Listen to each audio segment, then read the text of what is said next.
Welcome back, ladies and gentlemen, to part 6-7 of Let's Play Pillars of Eternity 2.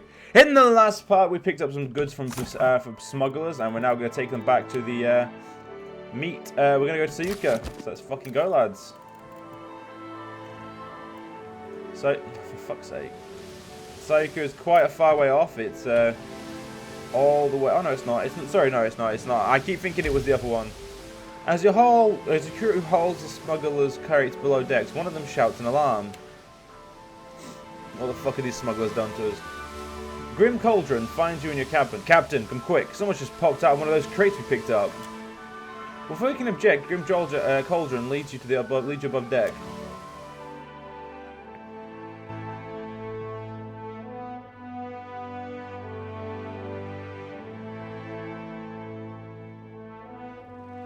A plump, middle-aged woman stands beside the crates.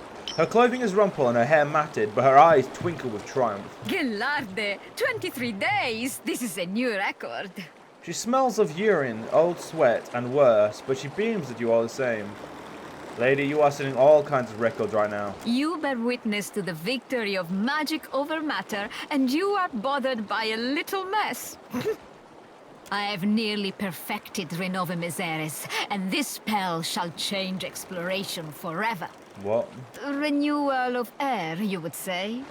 Kith have explored every mountain in the eastern reach, yet the realm of fish and leviathans remains close to us. It has been my dream to open these steps to discovery, to let Kith breathe as the fishes do.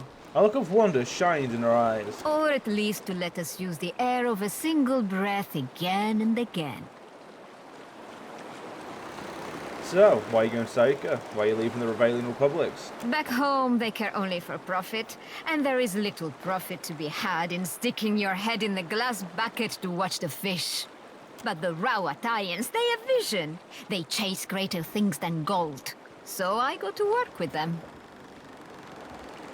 So what exactly are you working on? What exactly are you working on in Sayuka? Sientere, but I had promised not to say.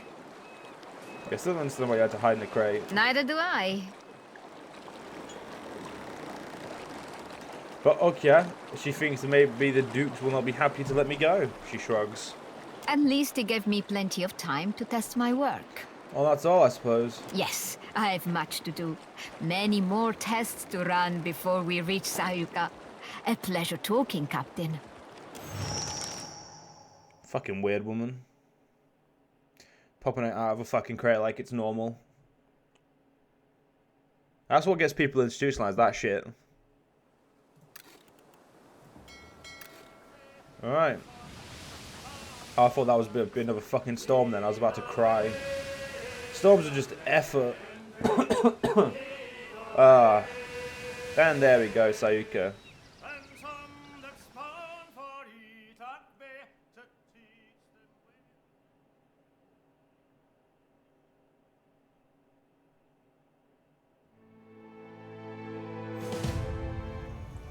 Sayuka at last! I must go. Discovery awaits. Agrasima, Captain. She bows to you. And then she fucks off like a little cunt. Where we go now? Ivera. I'm here. Nice and quiet. Welcome to Sayuka. Let me guess. Longhouse. I'm gonna go on. Let me say she's. Try the Fleet Master's office. See if she's in there.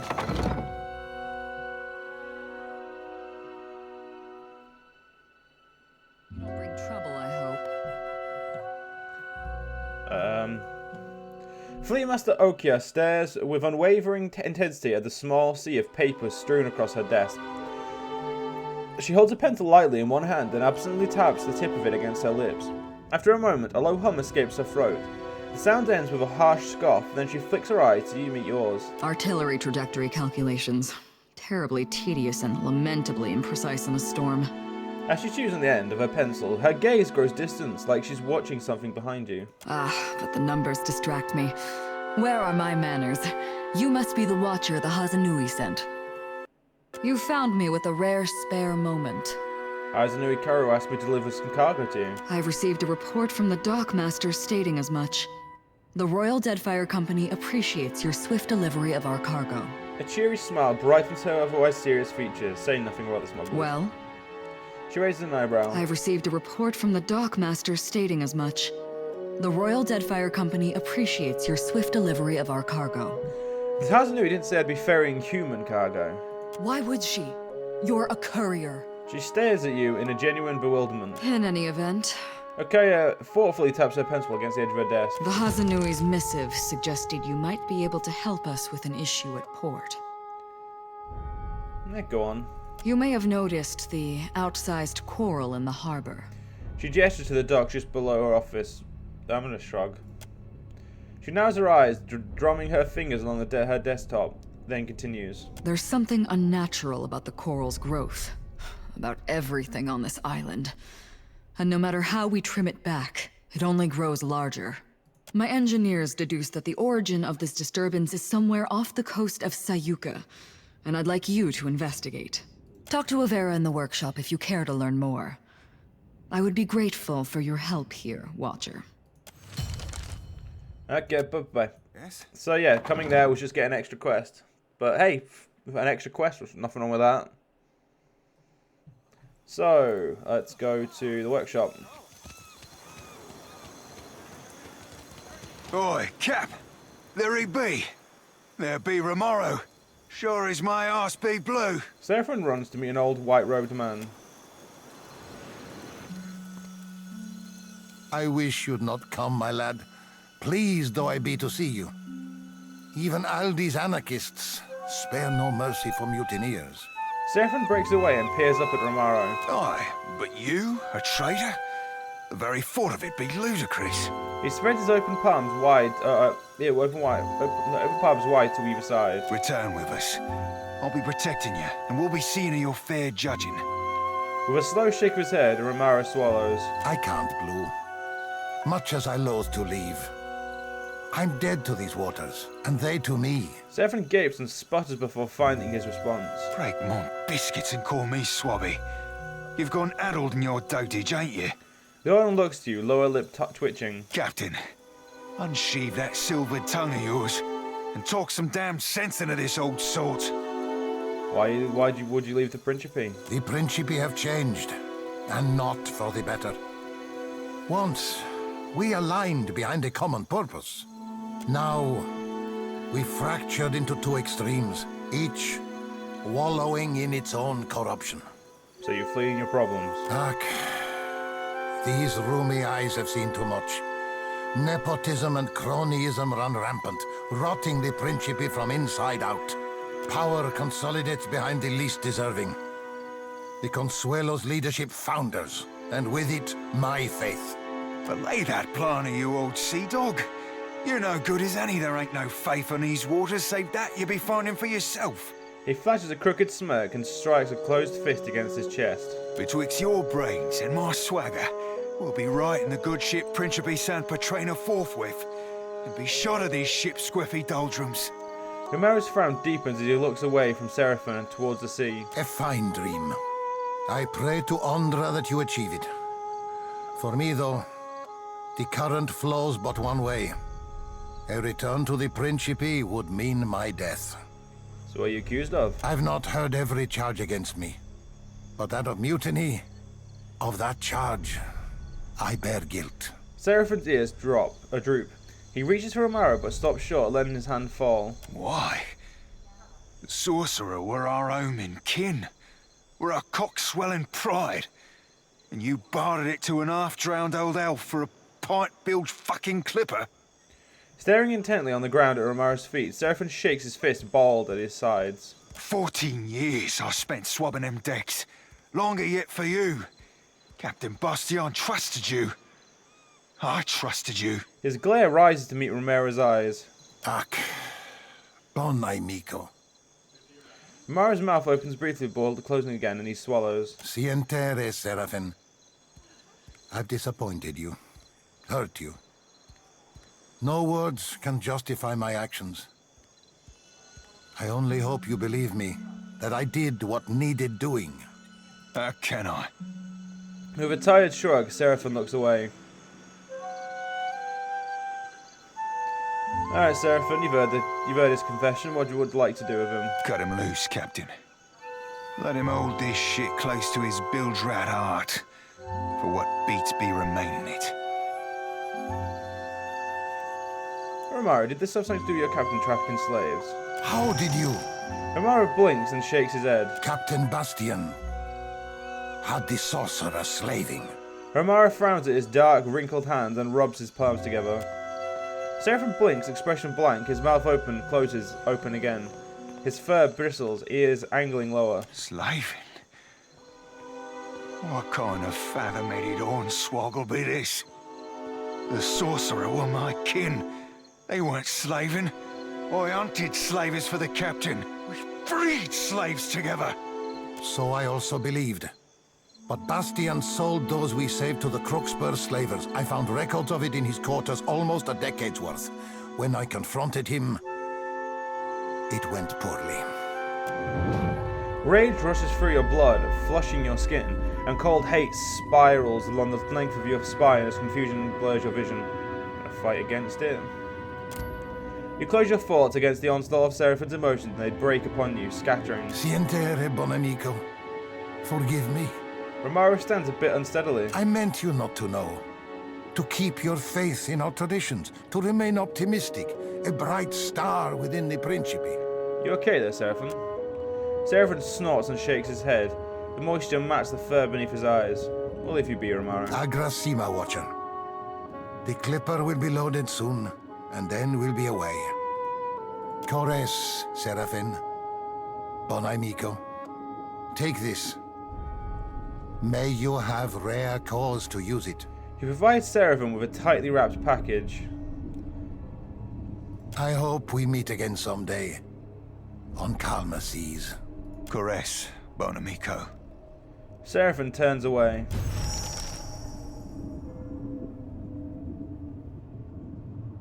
Ahoy, Captain! Seraphim snaps a salute, a wide smile splashed across his face. What are you so happy about? Most everything, Cap. Truth be told, I've not felt so cozy in a crew since my tour on the Sorcerer. With Romaro and the lot. Good times and a half, that. You're a valuable member of my crew. By way of expressing my gratitude, I've a tribute to be presenting. It's meant to be worn by a great captain. I think you rightly qualify. And I think you'll look right spiff in it too. Thank you for the gift, I guess. Pleasure be entirely mine, Cap. May it serve you at least half as well as I. He bows deeply and then salutes and turns away.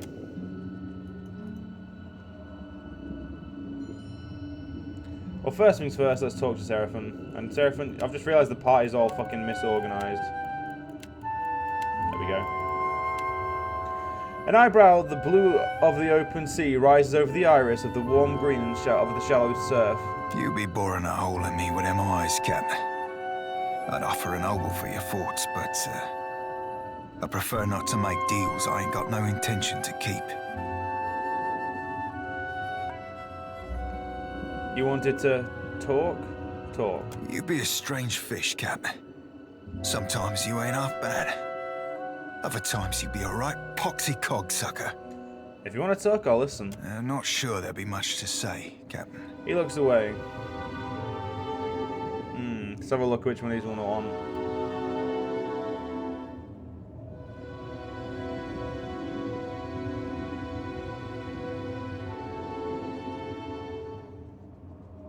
At least you got someone to stay with you if you travel out west. Had that myself until someone broke my castle. That'd be a point and a half. Mayhaps I'll go find myself Romaro one of these days. After we've done dealt with everything here. With a grin and a soft chuckle, he turns away. Yes? Right, we best go see the what's it called? Show me. Understood. Yeah, I'm gonna go in here just so I can get this purple glint off the screen.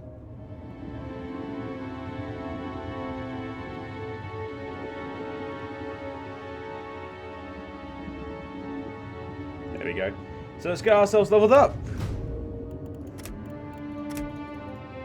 Only stats that matter.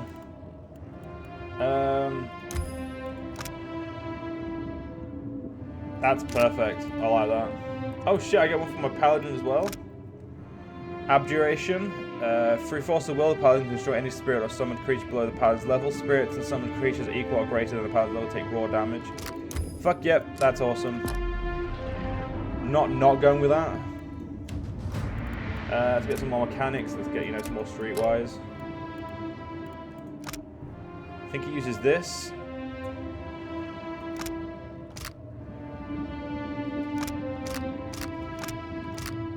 Actually, yeah, which... Oh, fuck, I can't... wait. There we go, do that. Yeah, fuck his level up. Which of these do you use? Yeah? You use cleaving stance.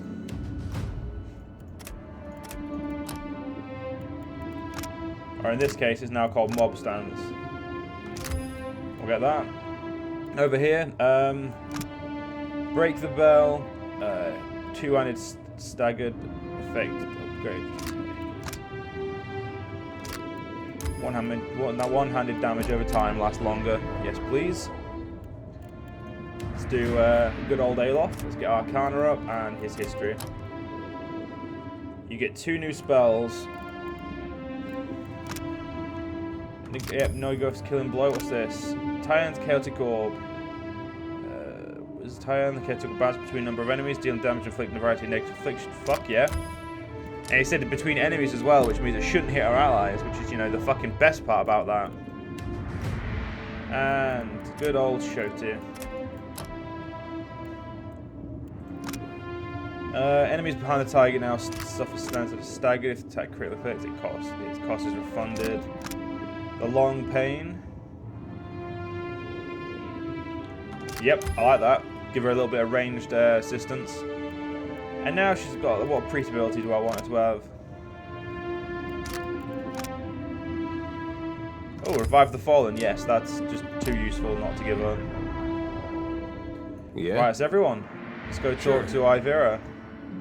When you first enter the workshop, you find the Valian scientist Ivera and a large Amur man in heated conversation. He gestures wildly. His mouth is set in a hard grimace that bares his pointed teeth. Ivera regards him with her hands planted firmly on her hips. When he spots you, his eyes widen. You! This area is strictly off-limits to non-company personnel. What are you doing here? Calm, amico. Is this not the casito your Hazanui said she would send? Ivera rolls her eyes. I'm not making any promises until I know what's in it for me. How terribly reasonable of you. He cuts a sharp glare toward Ivera, who only shrugs. But you'll have to take that up with the Fleet Master. I haven't the authority to give you much more than directions, I'm afraid. Now, if we might get back to the topic at hand. I've surmised that a magical disturbance must be the source of the problem. So far as I can tell, the most likely candidate is a strange magical signature emanating from someplace off the southeast coast of the island, deep beneath the sea. The Huanas records show that an ancient and Guithan ruin, Signath Moor, once stood at that approximate location. I do not doubt that something in that ruin is the source of the trouble. Perguono, take this. It is my masterpiece, Uck. She heaves a large, bulbous helm off a nearby shelf and hands it to you. The helmet should allow you to breathe underwater for time enough to deal with the disturbance, provided, of course, that you hurry. You're not exactly short-handed here. Why don't you send your own people? None among the company share your particular, history with Anguithan artifacts. You are, in essence, the perfect candidate for our research. The Royal Deadfire Company thanks you for your assistance, Watcher.